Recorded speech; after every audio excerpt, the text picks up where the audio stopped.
안녕하세요, 좋아요가입니다. 오늘은 운동을 할 때 알아두면 좋은 지식을 알려드릴게요. 바로 들어가 보겠습니다. 근육을 키우기 제일 좋은 운동은 헬스라고 생각합니다. 저도 헬스를 매우 좋아합니다.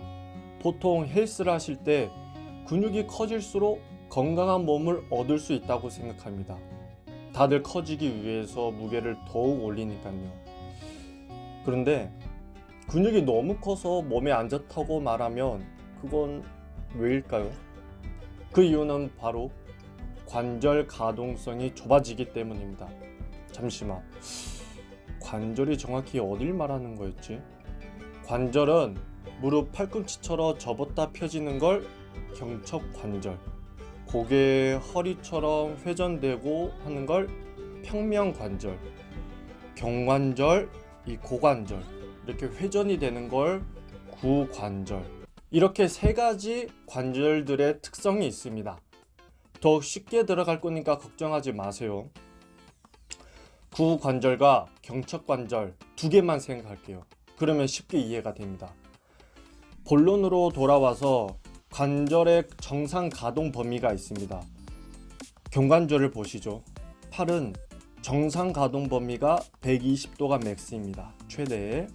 만약 120도 이상으로 벌어진다면 인대가 찢어지거나 탈골하는 부상을 얻게 됩니다. 그럼 고관절이 뻣뻣하면 정상 가동 범위가 나오지 못합니다. 고관절은 회전하지 못하고 무릎이 회전하게 됩니다. 당연히 발목도 돌리고 싶지만 보통 사람은 발목도 굳어 있어서 무릎만 회전하는 게 다반사입니다. 다시 설명해 드릴게요. 여기 경첩이 있습니다.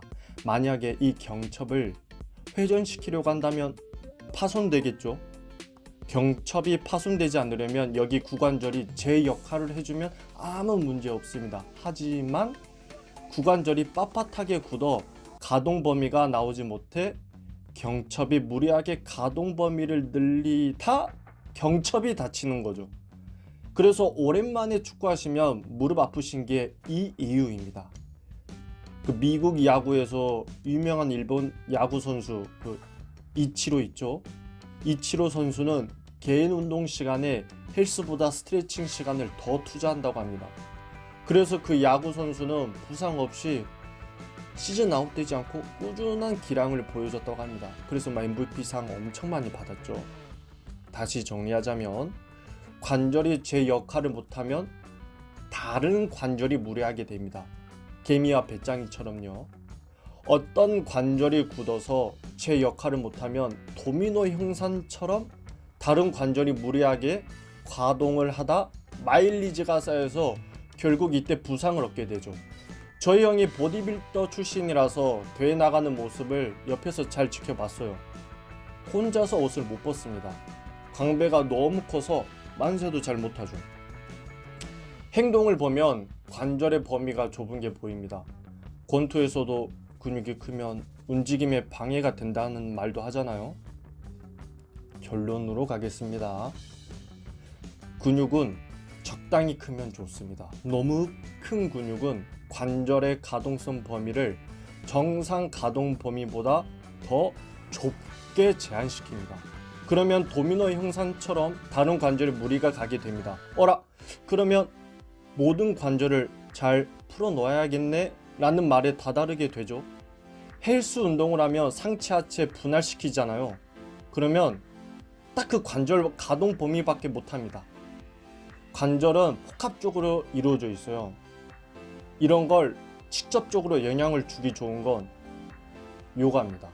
필라테스도 있지만 요가는 정말 다양한 동작이 있어요. 하고 싶은 동작만 하는 게 아니라 어쩔 수 없이 이 동작 저 동작 하면서 관절이 다 건드리게 되죠. 그렇다 해서 헬스를 하지 말고 요가만 하세요, 이건 아닙니다. 절대요. 저도 헬스를 하고 좋아합니다. 저희 회원 중에 요가 덕분에 헬스가 더 잘 된다, 요가 덕분에 농구가 잘 된다 라는 피드백을 많이 받았습니다. 여러분들도 요가가 아닌 다른 운동을 더 잘하고 싶으시다면 근육만 키우기보다는 여러 가지 관절의 가동성을 높이는 게 더 효율적입니다. 마무리를 하겠습니다. 어려운 해부학 지식을 쉽게 전달하려고 노력해봤는데 이게 어떻게 됐는지 잘 모르겠네요. 그래서 궁금하신 부분들도 있을 겁니다. 그런 분들은 댓글을 남겨주시면 제가 답변을 해드리겠습니다. 이 긴 영상 끝까지 봐주시느라 감사합니다. 수고하셨습니다.